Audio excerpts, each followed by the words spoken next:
सर्वसमर्थ, सर्वज्ञ आणि सर्वव्यापी परमेश्वरा, तुला मान, महिमा आणि गौरव युगानुयुग असो. ख्रिस्तातील प्रिय बंधू भगिनीनो, प्रभू येशू ख्रिस्ताच्या गोड आणि पवित्र नावामध्ये आपणा सर्वांना पुन्हा एकदा मनपूर्वक सलाम. ऑगस्ट महिन्यातला हा दुसरा रविवार देवाने आपल्या आयुष्यामध्ये तुम्हाला आणि मला दिला.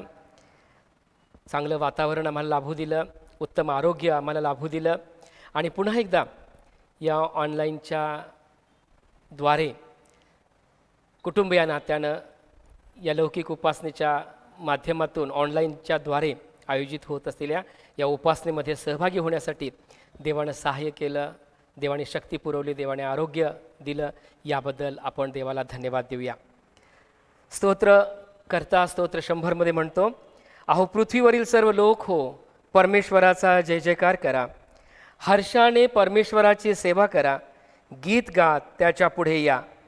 त्याचे उपकार स्मरण करीत, त्याच्या द्वारा स्तवन करीत त्याच्या अंगणात प्रवेश करा.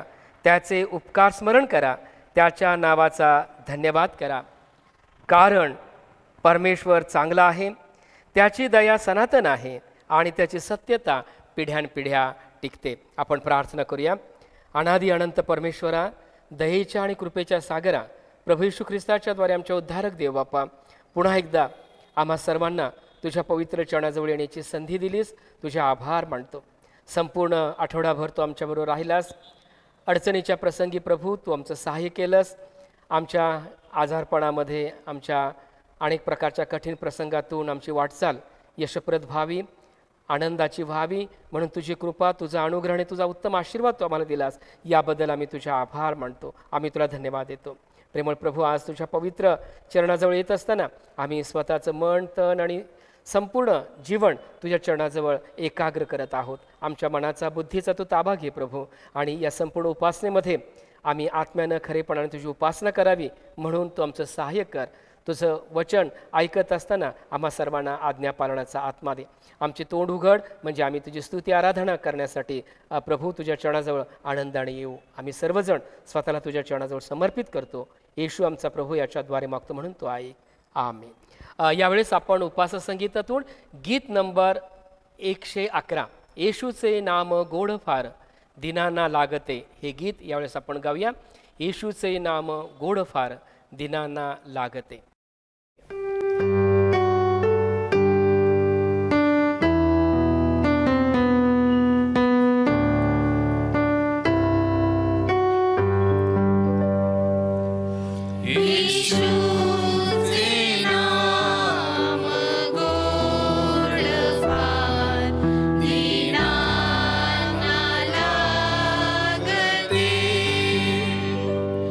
ते दूत के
यावेळेस आपण आणखीन काही स्तुतिगीतं गाऊन देवाला धन्यवाद देऊया, कारण God alone is worth to receive all प्रेझेस.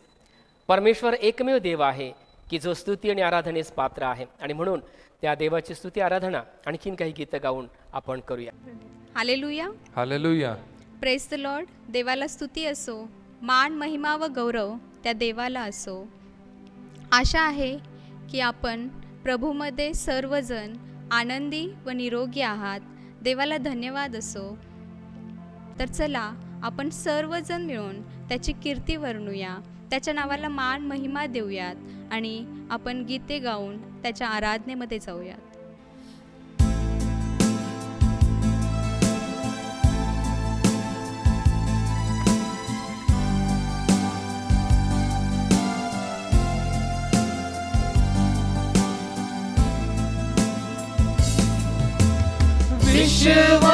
विश्वासहीन था तू, विश्वास तुझे दिलाया, अपना प्यार जताया, क्योंकि यीशु भला है. जब जा रहा अंधकार से हाथ पकड़ कर चलाया, ले आया उजियाले में, क्योंकि यीशु भला है. ये मेरे मन प्रभु की तू आराधना कर, क्योंकि वो भला है.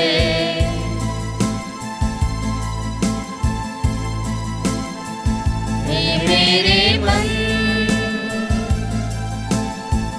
प्रभु की तू आराधना कर, क्योंकि वो भला है.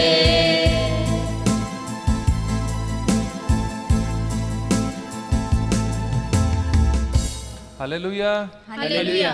तर चला आपण आणखी काही गीत गाऊन त्या मुक्तिदाता येशूला धन्यवाद देऊया, त्याच्या नावाचा जय जयकार करूया, टाळ्या वाजवून मोठ्या स्वराने त्याला धन्यवाद देऊया.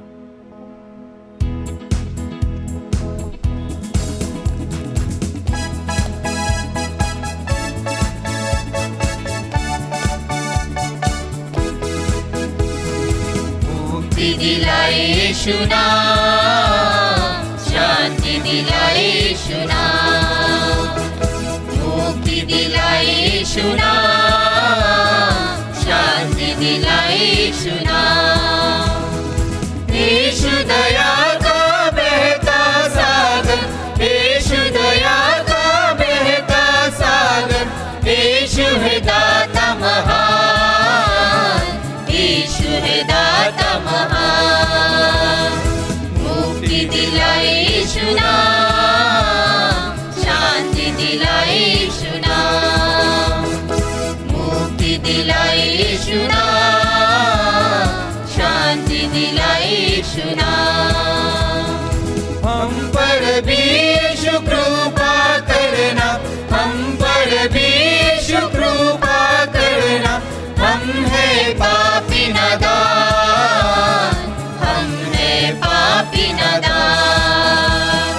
मुक्ति दिलाए यीशु नाम, शांति दिलाए यीशु नाम, मुक्ति दिलाए यीशु नाम, शांति दिलाए यीशु नाम.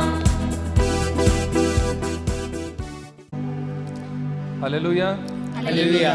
तर चला आपण आपले नेत्र त्या परमेश्वराकडे पुन्हा एकदा लावूया, अति लीन आणि नम्र होऊन जो स्वर्गाच्या सिंहासनावरती रूढ आहे त्याच्या सानिध्यामध्ये जाऊन त्याला धन्यवाद देऊया.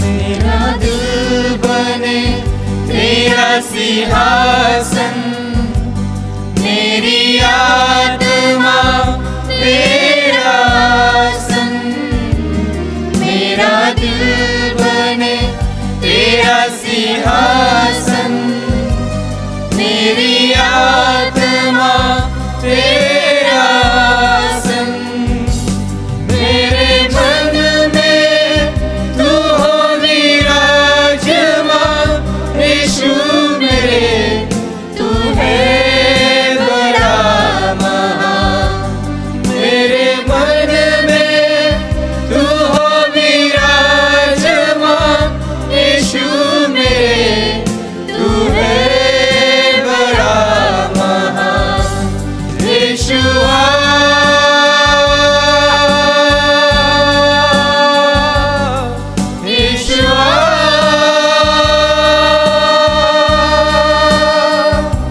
यीशुआ मेरे मन में समा जा, यीशुआ मेरे मन में समा जा, मेरे चेहरे पे तेरी रोशनी चमके, मेरी बातों से तेरी खुशबू महके, मेरे चेहरे पे तेरी रोशनी चमके, मेरी बातों से तेरी खुशबू महके, मेरा जीवन बने तेरी स्तुति का स्थान, तेरी प्रशंसा करती मेरी जुबान, मेरा जीवन बने तेरी स्तुति का स्थान, तेरी प्रशंसा करती मेरी जुबान, यीशुआ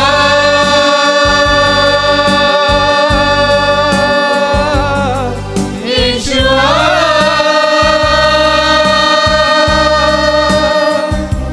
यीशुआ मेरे मन में समा जा, यीशुआ मेरे मन में समा जा।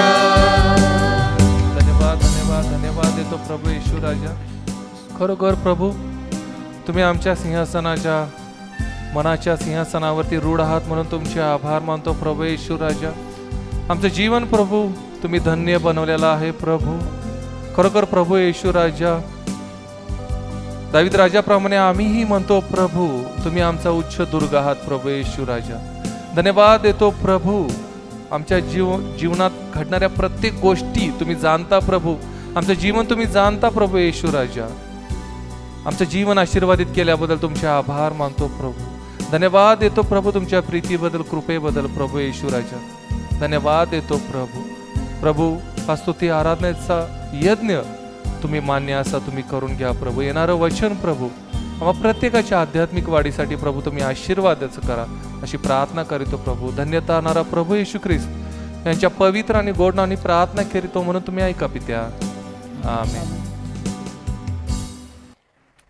यावेळेस आपण आळीपाळीचा शास्त्रपाठ स्तोत्रसंहितामधून स्तोत्र 40 9 ते 17 या वचनांचं आपण आळीपाळीने वाचन करणार आहोत. स्तोत्रसंहितामधून स्तोत्र 40 9 ते 17 या वचनांचं वाचन आपण आळीपाळीने करूया. महामंडळात मी नीतिमत्वाचे सुवृत्त सांगितले. हे परमेश्वरा, मी आपले तोंड बंद ठेविले नाही, हे तू जाणतोस. मी आपल्या मनात तुझे न्यायीपण छपवून ठेवले नाही. तुझी सत्यता व तू सिद्ध केलेले तारण मी विदित केले. महामंडळापासून तुझे वात्सल्य व तुझे सत्य मी गुप्त ठेवले नाही. हे परमेश्वरा, तू माझ्याविषयीचा आपला कळवळा आवरून धरू नको. तुझे वात्सल्य व तुझे सत्य ही माझे नित्य रक्षण करोत. असंख्य अरिष्टांनी मला घेरले आहे. माझ्या दुष्कर्मांनी मला पछाडले आहे. म्हणून मला तोंड वर करता येत नाही. ती माझ्या डोक्याच्या केसापेक्षा अधिक आहे. माझ्यात त्राण उरले नाही. हे परमेश्वरा, प्रसन्न होऊन मला मुक्त कर. हे परमेश्वरा, मला सहाय्य करण्यास त्वरा कर. जे माझा जीव घेऊ पाहतात ते पूर्णपणे लज्जित व फजित होत. माझे विघ्न संतोषी मागे हटून अप्रतिष्ठा पावत. मला आहा आहा असे चिडवणाऱ्यांची फजिती होऊन त्यांची तोंडे बंद पडोत. तुला शरण येणारे सर्व तुझ्या ठाई आनंद व उल्हास पावत. तू सिद्ध केलेले तारण प्रिय मानणारे परमेश्वराचा महिमा वाढो असे सतत म्हणो. आपण शेवटचं वचन सर्वजण मिळून वाचूया. मी तर दीन व दरिद्री आहे, तरी प्रभूला माझी चिंता आहे. माझा सहाय्यकारी व माझा मुक्तिदाता तू आहेस. हे माझ्या देवा, विलंब लावू नकोस. यावेळेस आपण आजच्या मननाकरता निवडलेले शास्त्रपाठ ऐकत असताना एहेजकेल संदेशाचा ग्रंथ याचा 33वा अध्याय आणि 30 ते 33, एहेजकेल याचा 33वा अध्याय 30 ते 33 ही वचने आपण ऐकूया. हे मानवपुत्रा, तुझे बांधव भिंतीजवळ, दरवाजाजवळ तुझ्याविषयी बोलत आहेत. एक दुसऱ्याला, भाऊ भावाला म्हणतो, चला परमेश्वराकडून काय वचन आले ते ऐकूया. जनसभेतल्याप्रमाणे ते तुझकडे येऊन माझ्या लोकांच्या रीतीप्रमाणे तुझ पुढे बसतात. ते तुझी वचने ऐकतात, पण त्याप्रमाणे चालत नाहीत. ते तोंडाने गोड गोड गोष्टी बोलतात, पण त्यांचे मन लोभवश झाले आहे. आणि पहा, एखादा मधुर कंठाचा व वाद्ये चांगली वाजविणारा प्रेमगीत गातो, तसा तू त्यास वाटतोस. कारण ते तुझी वचने ऐकतात, पण त्याप्रमाणे चालत नाहीत. तरी पण हे घडून येईल. पहा, ते आता घडत आहे. तेव्हा आपल्यात एक संदिष्टा होता असे त्यास समजून येईल. वाचलेली वचनं परमेश्वर आपल्या सर्वांच्या आध्यात्मिक लाभाकरता आशीर्वादित अशी करो. आपण यावेळेस आणखीन एक शास्त्रपाठ आपण ऐकूया. प्रेषितांची कृत्य याचा 17वा अध्याय आणि 1 ते 9 ही वचनं यावेळेस आपण ऐकूया. प्रेषितांची कृत्ये याचा 17वा अध्याय 1 ते 9 ही वचने आपण ऐकूया. नंतर ते अफिपुली व अपुल्लोनिया यांच्यामधून जाऊन थैसलोनिकास गेले. तेथे यहुद्यांचे सभास्थान होते. तेथे पौलाने आपल्या परिपाठाप्रमाणे त्यांच्याकडे जाऊन 3 शब्बात यांच्याबरोबर शास्त्रावरून वादविवाद केला. त्याने शास्त्रांचा उलगडा करून असे प्रतिपाद केले की ख्रिस्ताने दुःख सोसावे व मेलेल्यामधून पुन्हा उठावे याचे अगत्य होते. आणि त्या येशूची मी तुमच्यापुढे घोषणा करीत आहे, तोच तो ख्रिस्त आहे. तेव्हा त्यांच्यापैकी काही जणांनी खात्री होऊन ते पौल व सिला यांना येऊन मिळाले. आणि भक्तिमान हेलेनी यांचा मोठा समुदाय त्यांना मिळाला.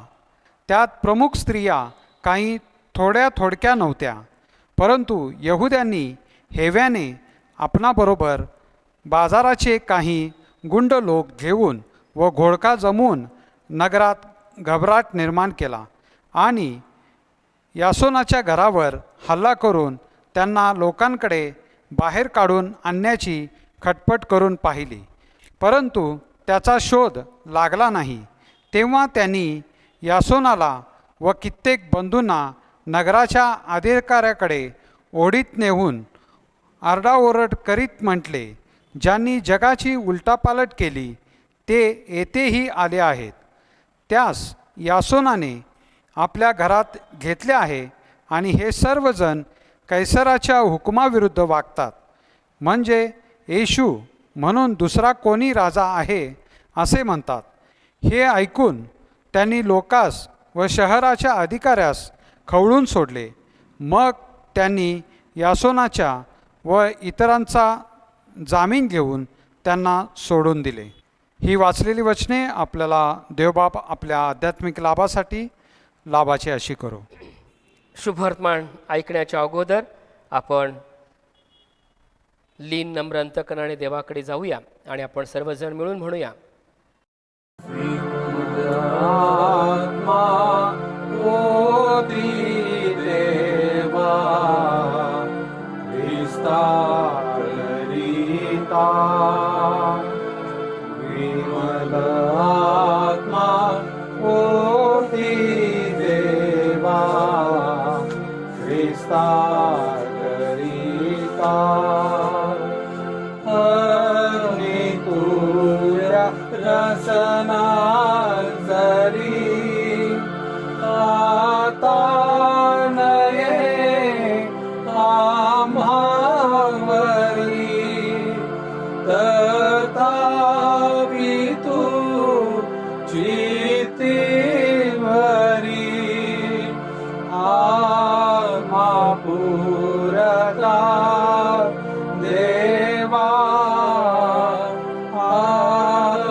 यावेळेस आपण शुभवर्तमान ऐकूया. संत मार्काचं शुभवर्तमान. संत मार्काचं शुभवर्तमानाचा 6वा अध्याय आणि 1 ते 6 ही वचनं यावेळेस आपण ऐकूया. संत मार्काचं शुभवर्तमानाचा 6वा अध्याय 1 ते 6 ही वचनं. नंतर तो तेथून निघून आपल्या गावी आला व त्याचे शिष्य त्याच्या मागे आले. मग शब्बात दिवशी तो सभास्थानात शिकवू लागला आणि पुष्कळ लोक त्याचे भाषण ऐकून थक्क झाले व म्हणाले, ह्याला हे सर्व कोठून प्राप्त झाले? का हे ज्ञान ह्याला देण्यात आले आहे आणि ह्याच्या हातून केवढीही मतकृत्य होतात? जो सुतार, जो मरियेचा मुलगा आणि याकोब, योसे, यहुदा व शिमोन ह्यांचा जो भाऊ, तो हाच आहे ना? आणि ह्याच्या बहिणी येथे आपल्याबरोबर आहेत ना? असे ते त्याच्याविषयी अडखळले. तेव्हा येशू त्यांना म्हणाला, संदेश त्याचा सन्मान होत नाही असे नाही, मात्र त्यांच्या देशात, त्याच्या आपतेष्टात अथवा त्याच्या घरच्या मंडळीत त्याचा सन्मान होत नसतो. थोड्याशाच रोग्यावर हात ठेवून त्याने त्यास बरे केले. ह्याशिवाय दुसरे कोणतेही महत्कृत्य त्याला तेथे करता आले नाही. त्यांच्या अविश्वासामुळे त्याला आश्चर्य वाटले. मग तो शिक्षण देत देत गावोगाव फिरला. हे ख्रिस्ताचं शुभवर्तमान आहे. हे प्रभू, तुला स्तुती असो. यावेळेस आपण आपला विश्वास जाहीर करूया. प्रेषितांचा मतांगीकार आपण सर्वजण मिळून एकत्रित म्हणूया. सर्वसमर्थ देव जो पिता, आकाश व पृथ्वी यांचा निर्माण करता, याचवर मी विश्वास ठेवतो आणि त्याचा एकुलता एक पुत्र येशू ख्रिस्त, आमचा प्रभू, जो पवित्र आत्म्याच्या योगाने गर्भरूप झाला, कुमारी मरियेच्या उदरी जन्मास आला, पंतय पिलाताच्या काळात ज्याने दुःख भोगले व ज्याला वधस्तंभी देण्यात आले, जो मरण पावला, ज्याला पुरण्यात आले, जो अधोलोकी उतरला, तिसऱ्या दिवशी मेल्यातून पुन्हा उठला, स्वर्गात चढला आणि सर्वसमर्थ देव जो पिता त्याच्या उजवीकडे बसला आहे. तेथून जिवंतांचा व मेलेल्यांचा न्याय करावयास येणार आहे, त्याचवर मी विश्वास ठेवतो. पवित्र आत्मा, पवित्र सार्वत्रिक मंडळी, पवित्रांची सहभागिता, पापांची क्षमा, देहाचे पुनरुत्थान आणि सार्वकालिक जीवन, याचवर मी विश्वास ठेवतो. आमेन. आपला उद्धारक प्रभू येशू ख्रिस्त आपल्या स्वर्गीय पित्याजवळ सदैव मानव परिवारासाठी मध्यस्थी करीत आहे. त्या उद्धारक ख्रिस्ताच्या द्वारे आपण पुन्हा एकदा आपल्या सर्व विनंत्या स्वर्गीय देवबाप, जो तुमच्या आणि माझ्या प्रार्थना विनंत्या ऐकण्यासाठी आपल्या विनंत्याकडे कान देत आहे, त्याच्या चरणाजवळ आपण आपल्या विनंत्या सादर करूया. अनादि अनंत परमेश्वरा, खरोखरच आम्हावरील तुझे उपकार अगणित आहेत. आम्हावर असलेली तुझी कृपा अखंडित आहे. कारण प्रेमळ प्रभू, कितीतरी कठीण प्रसंगातून आम्ही जात असलो, कितीतरी अडचणींमधून आम्ही जात असलो, तर तुझ्या वचनाची अनुभूती, तुझ्या वचनाचा अनुभव आम्हाला येतो. आणि अशा सर्व प्रसंगी तू आमच्याबरोबर होतास आहेस या जाणीवेनं प्रभू, तुझ्याप्रती असलेली कृतज्ञता व्यक्त करण्यासाठी आमच्या मुखातून तुझी स्तुतगीतं निघतात. प्रभू, आम्ही तुला धन्यवाद देतो आम्हावरील तुझ्या अगणित उपकारांबद्दल आणि अखंडित कृपेबद्दल.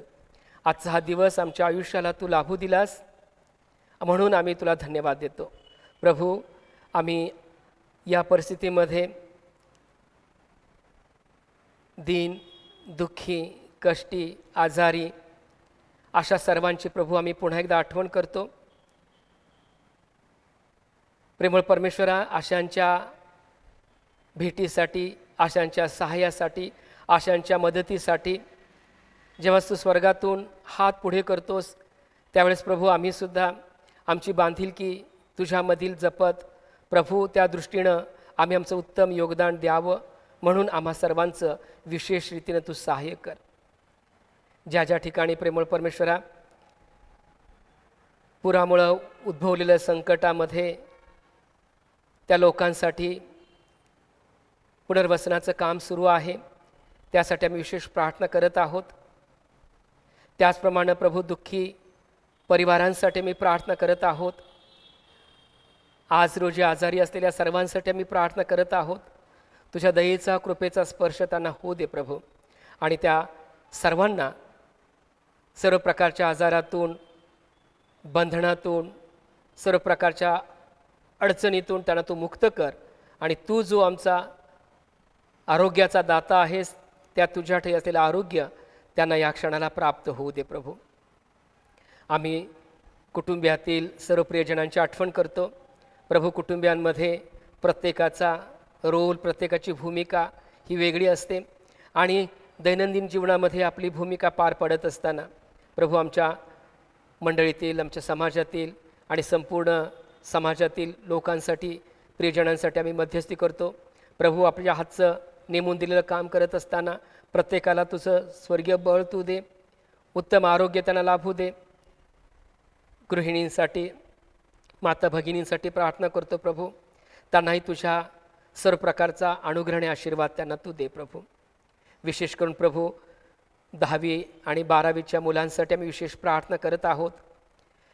10वीच्या मुलांचा निकाल झाला, त्यांना ॲडमिशनच्या प्रक्रियेमधून जावं लागत असताना प्रभू त्यांचं तू सहाय्य कर.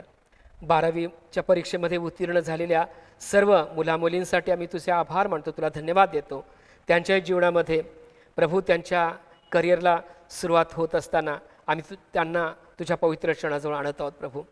प्रभू, योग्य मार्ग निवडावा, योग्य दिशेनं जाण्यासाठी प्रभू त्यांच्या मानसिकतेचा, बौद्धिकतेचा ताबा तू घे प्रभू. आणि 12वीनंतर त्यांच्या आयुष्याची वाटचाल तुझ्या आशीर्वादानं तू आशीर्वादित कर, ही तुझ्या चरणाजवळ प्रार्थना करत आहोत. सध्याच्या लॉकडाऊनच्या परिस्थितीमध्ये पेरेंट्स प्रभू घाबरलेले आहेत प्रभू, अनेक प्रकारच्या अडचणीमध्ये आहेत आणि अशा स्थितीमध्ये प्रभू त्या सर्वांचा आधार तू हो, ही तुझ्या चरणाजवळ आम्ही आग्रहाची आणि कळकळीची प्रार्थना करतो. आज विशेष करून प्रेमळ प्रभू आम्ही तुझ्या चरणाजवळ प्रार्थना करत आहोत. आज आणि येणाऱ्या आठवड्यामध्ये ज्यांचे वाढदिवस आहेत अशा प्रत्येकाला तुझ्या पवित्र हाताचा स्पर्श कर. त्यांच्या आयुष्याची वाटचाल तुझ्या आशीर्वादामध्ये यशप्रद कर. सर्व प्रकारचं उत्तम आरोग्य त्यांना लाभू दे प्रभू. आणि त्यांच्या आयुष्यामध्ये सर्व प्रकारे तुझी इच्छा पूर्ण करण्यासाठी त्याने आपलं जीवन तुझ्या गौरवार्थ जगावं म्हणून आरोग्याचा आणि सर्व प्रकारच्या भरभरटीचा आशीर्वाद त्यांना तू सदैव दे.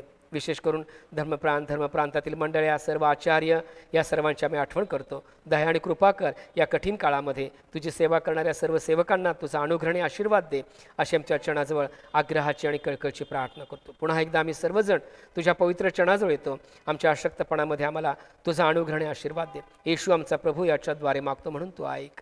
आमेन. यावेळेस आपण आपलं दान देवाच्या भांडारामध्ये टाकूया आणि उपास संगीतातून गीत नंबर 506 यातलं ध्रुपद आणि काही चरण आपण गाऊया.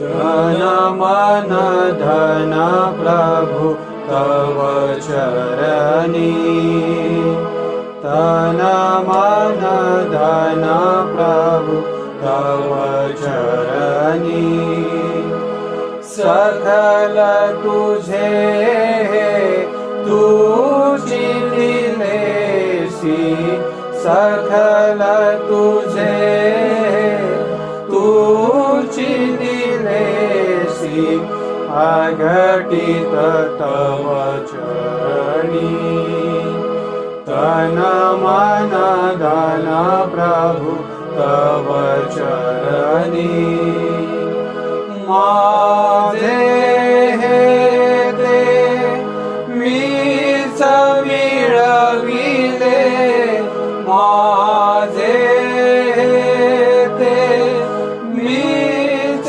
मिळविले, समाजात से अभिमाने पूर्वी, समजत से अभिमाने पूर्वी, आता खेद मनी, तन मन धन प्रभु तव चरणी, तन मन धन प्रभु तव चरणी. आपण प्रार्थना करूया आणि देवाच्या चरणाजवळ आपण सर्वजण मिळून म्हणूया. ख्रिस्ता तुझ्यावरी प्रेम वाढो, माझे तुझ्यावरी प्रेम वाढो, पायामी पडतो अर्जी करीतो, तुझ्यावरी प्रेम वाढो.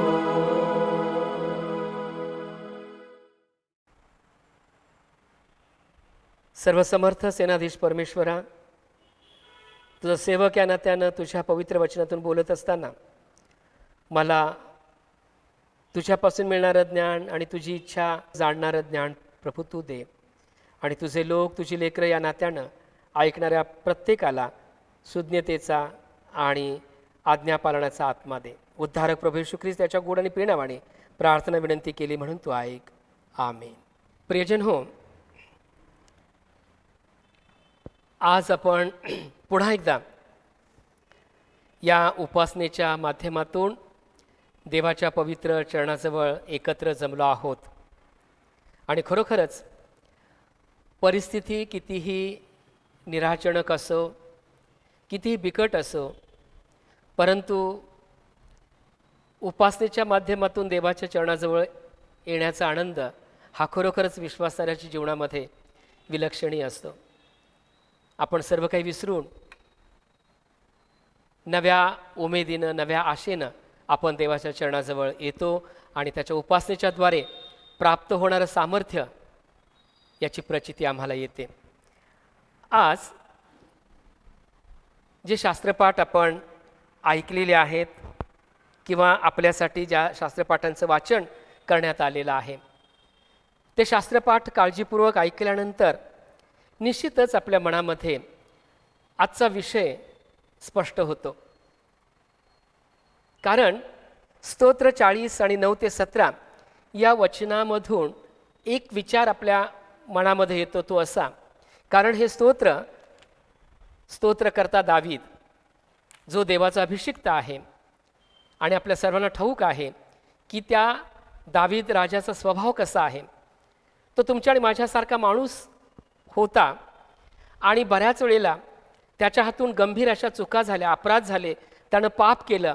परंतु दाविदाचा स्वभाव असा होता की आपल्या चुकीबद्दल त्यानं लगेचच देवाची क्षमा मागितली. पश्चातापी अंतकरणानं तो देवाकडे वळला. आपली चूक त्याने पदरात घेतली आणि परमेश्वरापासून प्राप्त होणारा आशीर्वाद त्यानं मिळवला. आणि मग या स्तोत्रामध्ये आपण 14 आणि 15 वचनामध्ये पाहतो की त्याच्या जीवनामध्ये आलेला एक प्रसंग आहे. काय प्रसंग आहे? तर तो म्हणतो, जे माझा जीव घेऊ पाहतात ते पूर्णपणे लज्जित व फजित होत. म्हणजेच याचा अर्थ, जो देवाचा अभिषिक्त दावीद देवाच्या दृष्टीनं आपलं काम करत आहे, त्याची सेवा करत आहे, परंतु अशा या स्थितीमध्ये त्याचा जीव धोक्यात होता. कारण या ठिकाणी तो असं म्हणतो की माझा जीव घेऊ पाहतात. आपण विचार करूया, जर एखादा व्यक्ती आपल्याबद्दल थोडंसं त्याने अनुद्गार काढले असतील, जर आपल्या विरोधामध्ये काही बोललं असेल, तर आम्हाला धास्ती वाटते किंवा आपल्याला बेचैन वाटतं, नाही आमका एक माझ्याबद्दल कसं बोललेलं आहे. परंतु या ठिकाणी दावीद राजा असं म्हणतो की जे माझा जीव घेऊ पाहतात ते पूर्णपणे लज्जित व फजित होत. म्हणजे निश्चित अर्थानं दावीदाला माहीत होतं की माझ्या पाळतीवर टपले लोक आहेत, माझा जीव घेऊ पाहणारे लोक आहेत. आणि मग विनंती तो देवाकडे करतो की प्रभू, त्यांना तू लज्जित आणि फजित कर. पुढे असं म्हटलेलं आहे, माझे विघ्न संतोषी मागे हटून अप्रतिष्ठा पावत. विघ्न संतोषी याचा अर्थ चांगल्या कामामध्ये बिघाड निर्माण करणारे लोक, विघ्न संतोषी. त्यांना संतोष कशामध्ये आहे? अडचणी आणण्यामध्ये आहे. त्यांना आनंद कशामध्ये आहे? तर चांगलं काम बंद पाडण्यामध्ये आहे. आणि त्यांना विघ्न संतोषी असं म्हटलेलं आहे. आणि 15 वचनामध्ये तो म्हणतो, मला अहाहा अहाहा म्हणणारे, म्हणजे चिडवणारे, उपहास करणारे जे लोक आहेत, चिडवणारे, त्यांची तोंडे बंद पडोत. आणि मग 16 वचनामध्ये तो म्हणतो की तुला शरण येणारे सर्व तुझ्याठाई आनंद व उल्हास पावोत. तू सिद्ध केलेले तारण प्रिय मानणारे परमेश्वराचा महिमा वाढो असे सतत म्हणोत.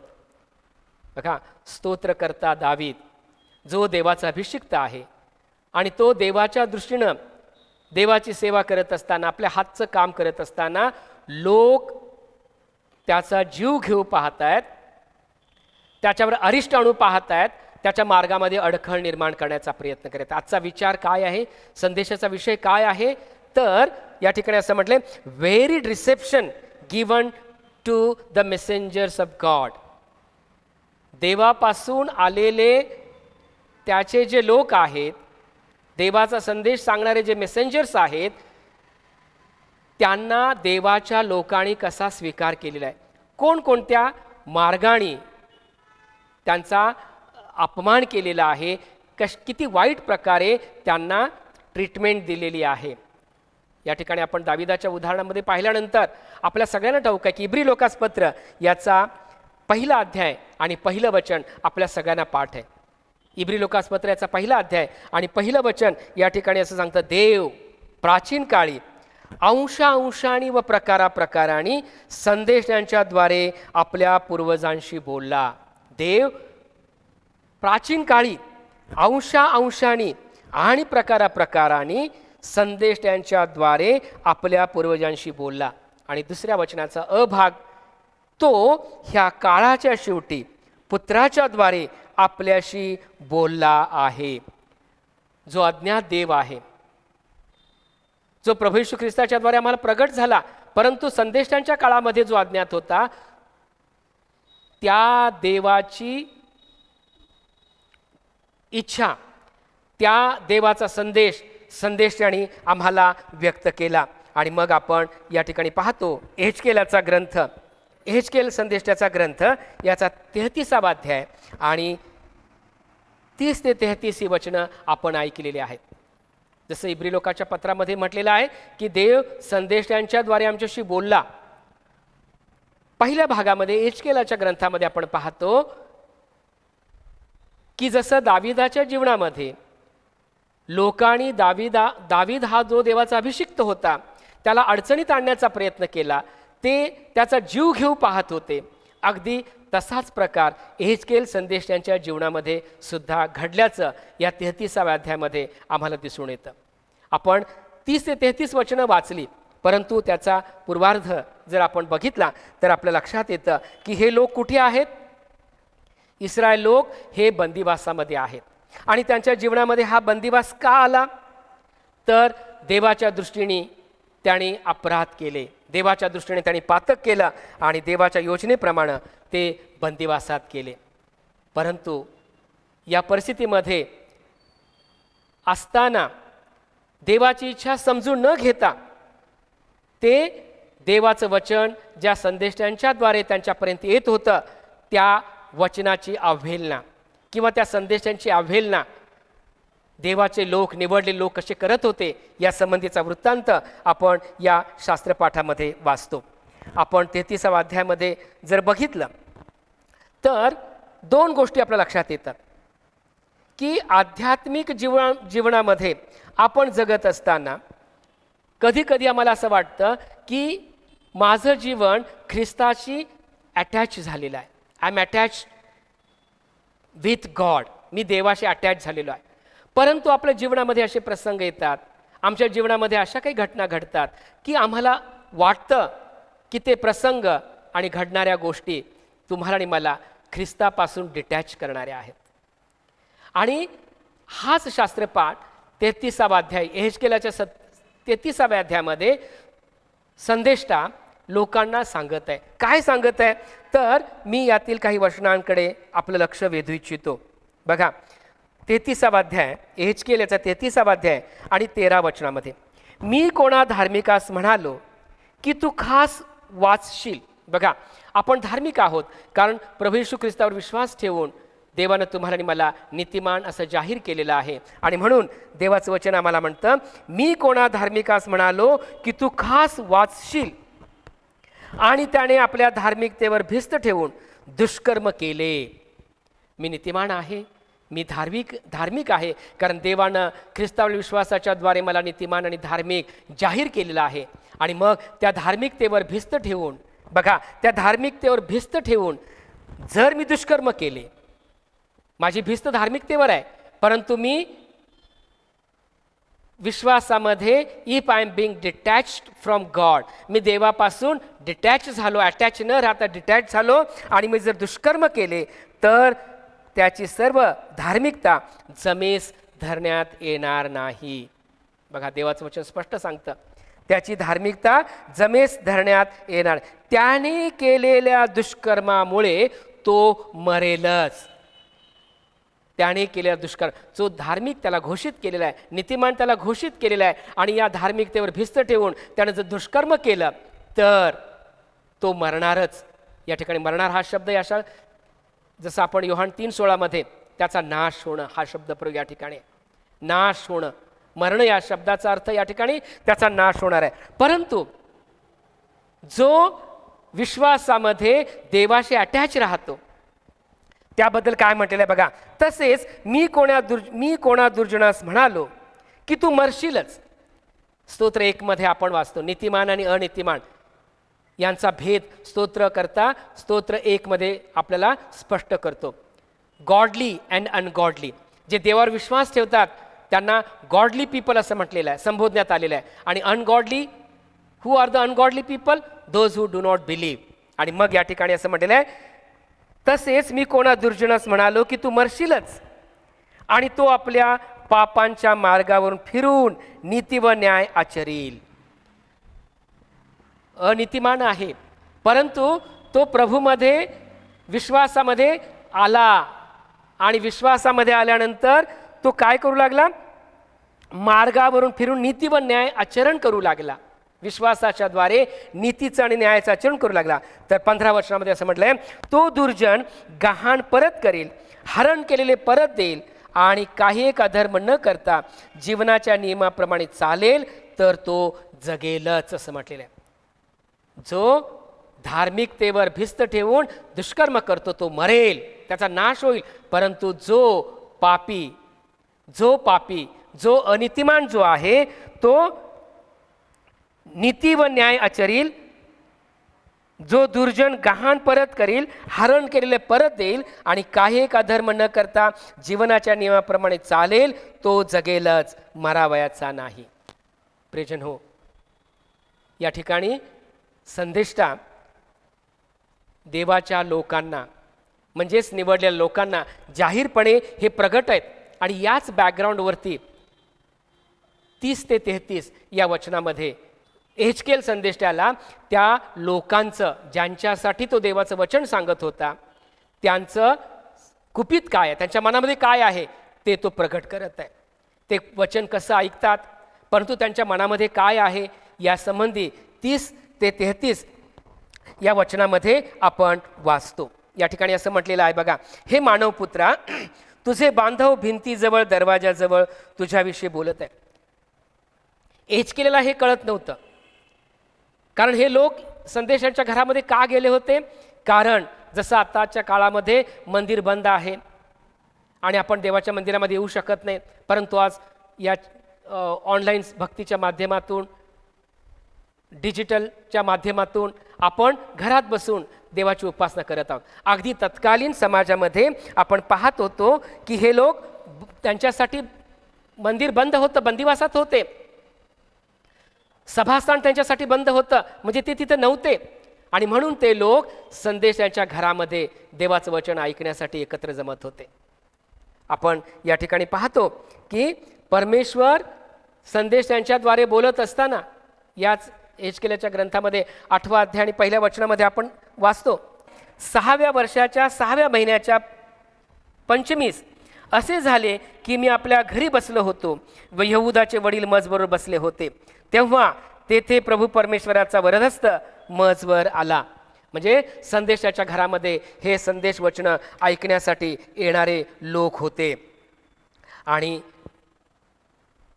संदेशाला हे माहीत नव्हतं की हे लोक काय करत आहेत,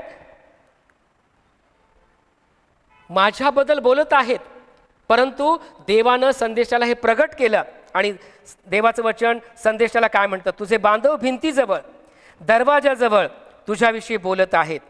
एक दुसऱ्याला म्हणजेच भाऊ भावाला म्हणतो, चला परमेश्वराचे वचन, परमेश्वराकडून काय वचन आले ते ऐकूया.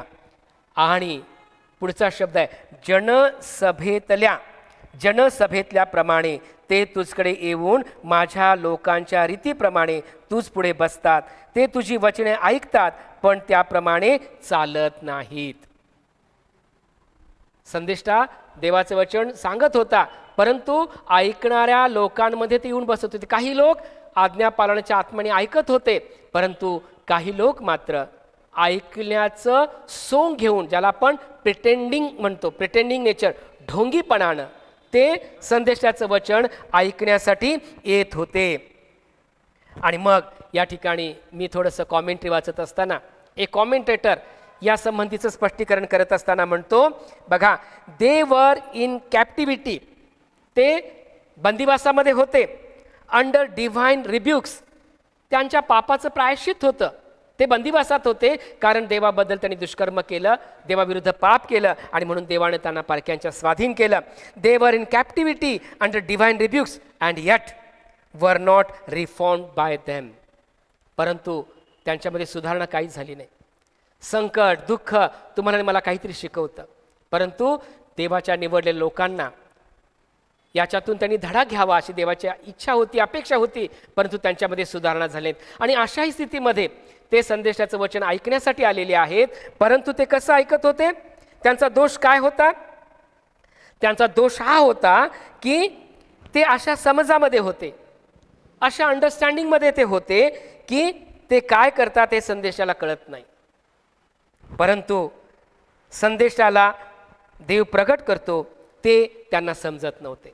देव संदेशाला ते प्रगट करत होता ते त्यांना समजत नव्हते. आणि म्हणून या ठिकाणी आपण पाहतो they behave decently and reverently in the public assembly. लोकांच्या मध्ये ते संदेशाच्या प्रती एक मान दाखवत होते, रिस्पेक्ट देत होते, परंतु जसं दावीद राजा म्हणतो की ते माझा जीव घेण्यासाठी टपलेले आहेत. संदेश त्यांच्या प्रती एक प्रकारचा मान आणि सन्मान व्यक्त करत होते, परंतु मनामधून ते काय होते, तयार नव्हते. आणि पुढच्या भागामध्ये खूप सुंदर लिहिलेलं आहे, कॉमेंटेटर असं म्हणतो, दे हॅव देअर फॅन्सीज, त्यांना आवडत होतं, दे have their fancies please by the word, फक्त संदेश वचन ऐकण्यामध्ये त्यांना आनंद होता. या ठिकाणी तो काय म्हणतो बघा, देवाचं वचन काय म्हणतं, एखादा मधुर कंठाचा व वाद्य चांगली वाजवणारा प्रेमगीत गातो तसा तू त्यास वाटतोस. ते संदेशाचा उपयोग कसा करत होता, जसा एखादा मधुर गीत गातो आणि गीत ऐकायला कानाला बरं वाटतं, तसं संदेशा त्यांच्यासाठी होता. आणि म्हणून तो कॉमेंटेटर असं म्हणतो, they have their fancies please by the word and yet not have their consciences touched nor their hearts change. फक्त ते ऐकत होते, परंतु संदेश वचन ऐकण्याच्या द्वारे कुठेही त्यांच्या सद्सद्वेग विद्येला टोचणी लागत नव्हती. फक्त ऐकणं हे एखादं मधुर गीत ऐकावं त्याप्रमाणे कानापुरतंच त्यांच्या मर्यादित होतं ऐकणं, परंतु कॉन्शन्स टच म्हणजे त्यांच्या सद्सद्वेग बुद्धीला तो विचार टोचत नव्हता, बोचत नव्हता. आणि दुसरं असं म्हटलंय, नॉर देअर हार्ट चेंज, त्यांच्या अंतःकरणामध्ये काही बदल होत नव्हता. किती.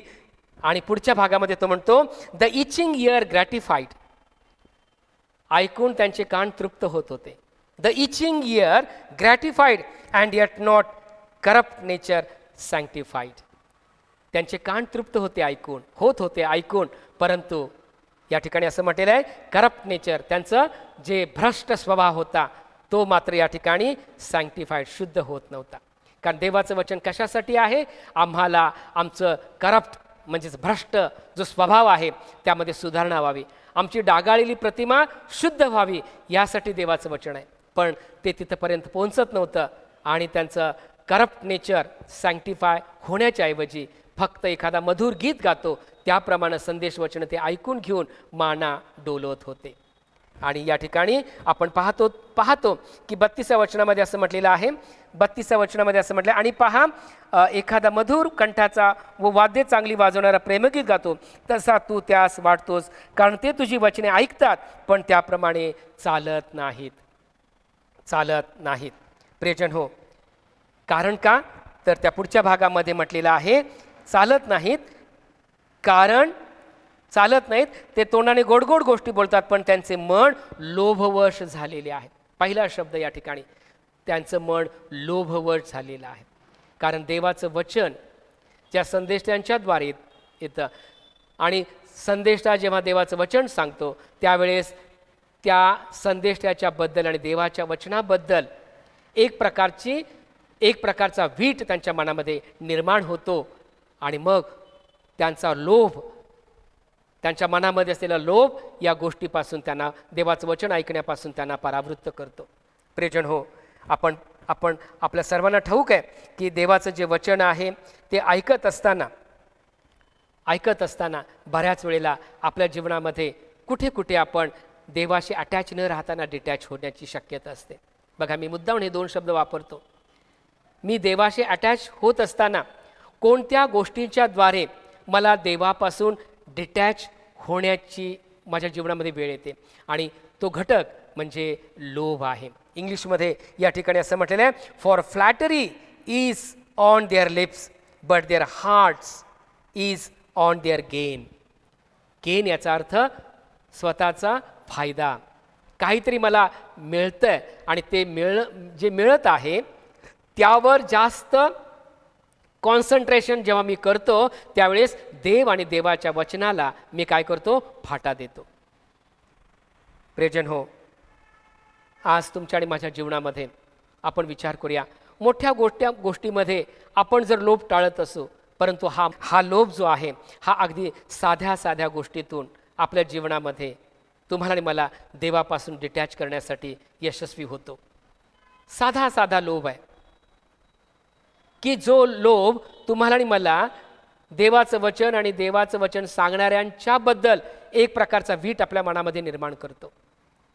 देवाच्या वचनाशी आपण फारकत घेतो आणि तो लोभ जो आहे, जो गेन आहे, तो गेन किंवा तो लोभ आपल्या जीवनामध्ये साध्य करण्यासाठी आपण थोडा वेळ देवाचं वचन बाजूला ठेवतो. देवाच्या वचनाशी आपण फारकत घेतो आणि संदेष्टा जे देवाचं वचन सांगतो त्याच्या विरुद्ध सुद्धा आपण थोडासा मनामध्ये वीट आणतो. प्रियानो, आज देव तुम्हाला आणि मला या वचनाच्याद्वारे तेच सांगत आहे की आपण कोणत्या परिस्थितीमध्ये जगत आहोत आणि त्या परिस्थितीमध्ये जगत असताना माय बिंग विथ गॉड, माझं देवावर असणं. जर माझ्या जीवनामध्ये एखादी गोष्ट तुम्हाला आणि मला देवापासून डिटॅच करणारी वाटत असेल तर त्याचा आपण गांभीर्यानं विचार करणं गरजेचं आहे. मोठी गोष्ट नसेल कदाचित ती, पण एखादी छोटी गोष्ट, लोभ मी जास्त खोलवर या विषयावरती बोलणार नाही, बोलू इच्छित नाही. आपण प्रत्येकाने विचार करावा कोणत्या प्रकारचा लोभ, मग तो साधा असो, मोठा असो, गौण असो, क्षुल्लक असो, परंतु तो लोभ तुम्हाला आणि मला देवाच्या वचनाशी फारकत घेण्यासाठी प्रवृत्त करत आहे.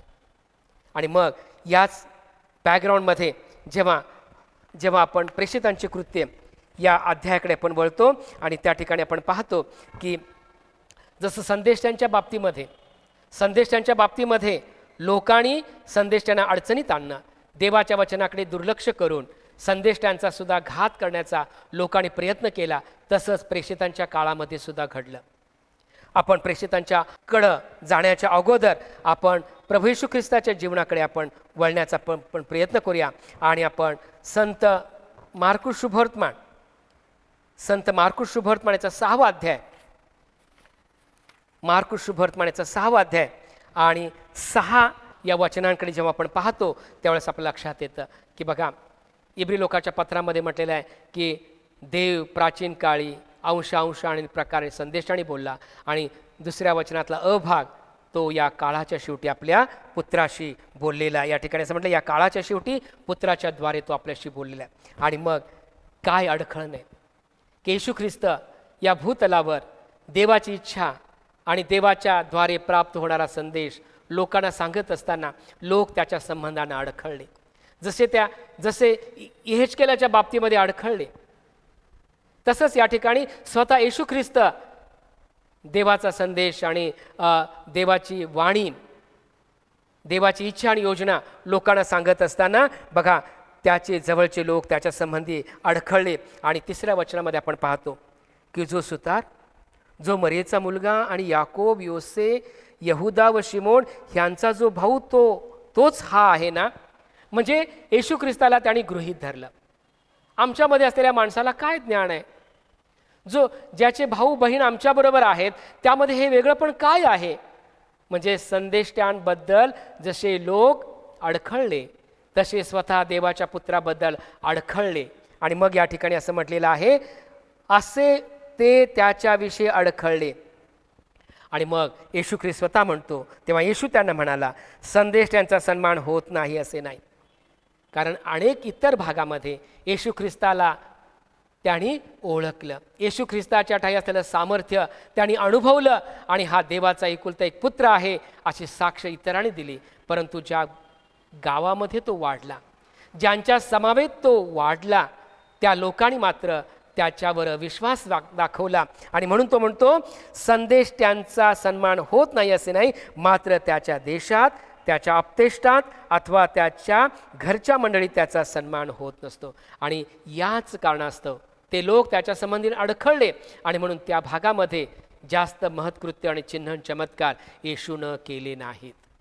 प्रियजन हो, आज आपण विचार करूया, जो देवाचा सेवक त्याच्या संबंधानं आपण अडखळत आहोत का?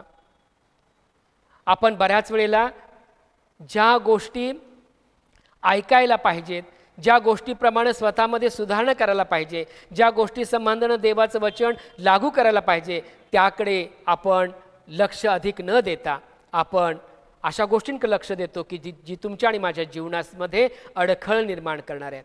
आपण देवाच्या सेवकांसंबंधी अडखळले जात आहोत काय, याचा आपण गांभीर्यानं यावेळेस विचार करणं गरजेचं आहे. आणि मग आपण प्रेषितांची कृत्य याचा 17वा अध्याय आणि 1 ते 9 या वचनांकडे आपण पाहूया.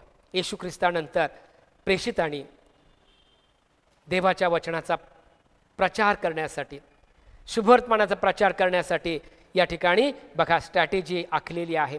आणि ते देवाच्या योजनेप्रमाणे देवाचं वचन लोकांना सांगत आहेत. आणि मग 3ऱ्या वचनामध्ये, 4थ्या वचनामध्ये आपण पाहतो की तेव्हा त्यांच्यापैकी म्हणजे यहुदी लोकांपैकी काही जणांची खात्री होऊन ते पौल व सिला यांना येऊन मिळाले. पहिली गोष्ट,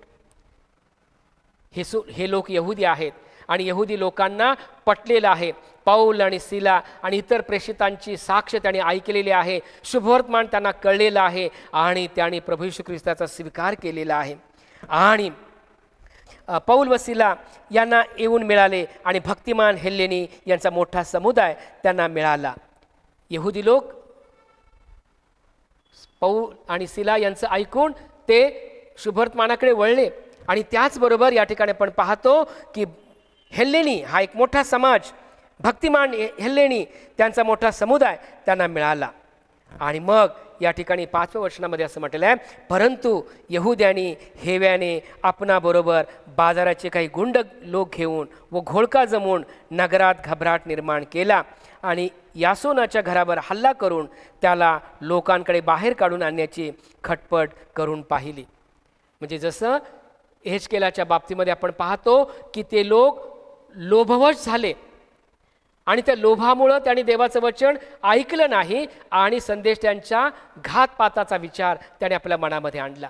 आणि या ठिकाणी आपण पाहतो की हे प्रेषित जसं येशू ख्रिस्ताबद्दल त्याचे जवळचे लोक अडखळले आणि या ठिकाणी प्रेषितांच्या बाबतीमध्ये लोकांना हेवा वाटू लागला, यहुद्यांना हेवा वाटू लागला, त्यांचा मत्सर वाटू लागला, कारण यहुदी लोक त्यांचं ऐकत आहेत. एवढंच केवळ हेल्लेनी भक्तिमान लोक त्यांना येऊन मिळालेले आहेत. हे ऐकल्यानंतर, हे बघितल्यानंतर यहुदी लोकांना त्यांचा हेवा वाटला. प्रियजन हो, देवाचं वचन ऐकत असताना देवाच्या वचनाविरुद्ध आणि ते सांगणाऱ्या त्याच्या सेवकांच्या विरुद्ध जेव्हा तुम्हाला आणि मला देवापासून डिटॅच होण्याची वेळ येते, तेव्हा आपण आपल्या मनामध्ये विचार करणं गरजेचं आहे की माझ्या मनामध्ये लोभ आहे का? माझ्या मनामध्ये संदेशाबद्दल आणि संदेश सांगण्याबद्दल अडखळ निर्माण झालेला आहे का? किंवा माझ्या मनामध्ये देवाच्या वचनाबद्दल आणि ते देवाचं वचन सांगणाऱ्याबद्दल हेवा वाटत आहे का? याचा जेव्हा आपण गांभीर्याने विचार करतो त्यावेळेस प्रियानो, देवाचं वचन तुम्हाला आणि मला ज्या गोष्टी सांगतं त्याचं आज्ञापालन आपल्या जीवनामध्ये होतं. आपण जेव्हा आज्ञापालनासाठी स्वतःला देवाच्या हातामध्ये देतो त्यावेळेस देव तुम्हाला आणि मला पवित्र आत्म्याच्या द्वारे त्याच्या आज्ञेचं पालन करण्यासाठी समर्थ करतो. तो तुम्हाला आणि मला सहाय्य करतो आणि त्याच्या आज्ञापालनाच्या द्वारे उत्तम अनुग्रह आणि आशीर्वाद आम्हाला प्राप्त होतात. आणि म्हणून प्रियानो, आपण विचार करूया शेवटच्या भागामध्ये जेव्हा आपण एहेजकेलाचा ग्रंथ याचा 33वा अध्याय आणि 33वा वचन, शेवटच्या भागामध्ये फक्त एकच महत्त्वाचा विचार आहे. बघा, 33वा जेव्हा आपण दुर्लक्ष करतो त्यावेळेस काय होतं? वेळ येते. आणि वेळ कशी येते? 33वा अध्याय आणि 33व्या वचनामध्ये काय म्हटलेलं आहे? तरी पण हे घडून येईल. बघा, आपण जर दुर्लक्ष केलं, आपण जर लोभवश अवस्थेमध्ये जगू लागलो, आपण जर येशू ख्रिस्ताला लोक अडखळले तसे संदेश वचनाबद्दल आणि संदेश देणाऱ्याबद्दल आपण अडखळलो, किंवा जर आपण हेवा केला, तर बघा 33व्या वचनामध्ये देवाचं वचन आम्हाला सांगतं, तरी पण हे घडून येईल, पहा ते आत्ता घडत आहे. त्या काळामध्ये सांगितलेली गोष्ट अजूनही चालू आहे. ते आता या सध्या परिस्थितीमध्ये घडत आहे. तो काय म्हणतो? तेव्हा आपल्यात एक संदेष्टा होता असे त्यास समजून येईल. जर तुम्ही आत्ता अडखळणं दूर केली नाहीत, जर आपल्या मनातला हेवा बाजूला केला नाही, आपलं लोभी मन आवरलं नाही, तर या ठिकाणी काय म्हटलेलं आहे? तुमच्या लक्षात येईल की आपल्यामध्ये एक संदेष्टा होता असे त्यास समजून येईल. आणि कॉमेंटेटर या ठिकाणी पुढं असं म्हणतो, एका भागामध्ये तो म्हणतो, when it comes to pass, हे घडेल, दे शाल नो, तेव्हा कळेल लोकांना, शाल नो टू देअर कॉस्ट. आणि हे कसं कळेल? तर त्याची किंमत त्यांना मोजावं लागेल. कधी कधी आपण कोर्टाची ऑर्डर वाचतो आणि त्या कोर्टाच्या ऑर्डरीमध्ये जो दावा दाखल करतो तो काय करत असतो? खर्चासहित दावा मंजूर व्हावा अशी एक प्रार्थना करत असतो. आणि मग कधी कधी कोर्टामध्ये एक शेवटच्या भागामध्ये त्या वर्डिक्टमध्ये गोष्ट असते, कोर्टाचा निकाल असतो की खर्च देण्यासहित दावा मंजूर करण्यात आलेला आहे. आणि या ठिकाणी असं म्हटलेलं आहे, they shall know to their cost that the prophet has been among them. परंतु त्यावेळेस तुम्हाला आणि मला त्याची किंमतसुद्धा कळेल, असं देवाचं वचन आम्हाला स्पष्टपणे सांगत आहे. म्हणून आपण या संदेश वाचनाच्या द्वारे स्वतःचं आत्मपरीक्षण करूया आजचा संदेशाचा विषय हाच आहे की the very reception to God's messengers. देव तुमच्या आणि माझ्यापर्यंत त्याच्या सेवकांना पाठवतो, परंतु त्याचं वचन ऐकत असताना आपल्या मनामधला लोभ आपण बाजूला केला पाहिजे, अडखळणं आपण बाजूला केली पाहिजे, सर्व प्रकारचा हेवा आपण बाजूला केला पाहिजे.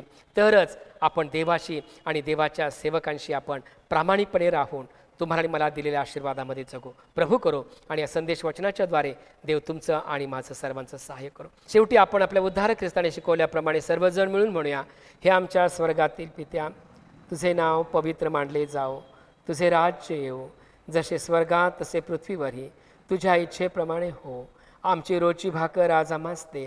आम्ही जसं आमचे ऋणी आम्हास सोडले आहे तसे तू आमचे ऋणी आम्हास सोड, आणि आम्हास परीक्षेत आणोकोस तर आम्हास वाईटापासून सोडव, कारण की राज्य, सामर्थ्य आणि गौरव ही सर्व काळ तुझीच आहेत. आमेन.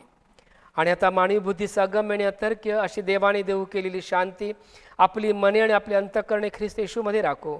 आणि आता प्रभू येशू ख्रिस्ताची कृपा, देव बापाची प्रीती आणि पवित्र आत्म्याची सहभागिता आम्हा सर्वांबरोबर, देवाने निवडलेल्या त्याच्या सर्व लहानथोर प्रियजनांबरोबर आता आणि सदा सर्व काळपर्यंत असो. आमेन.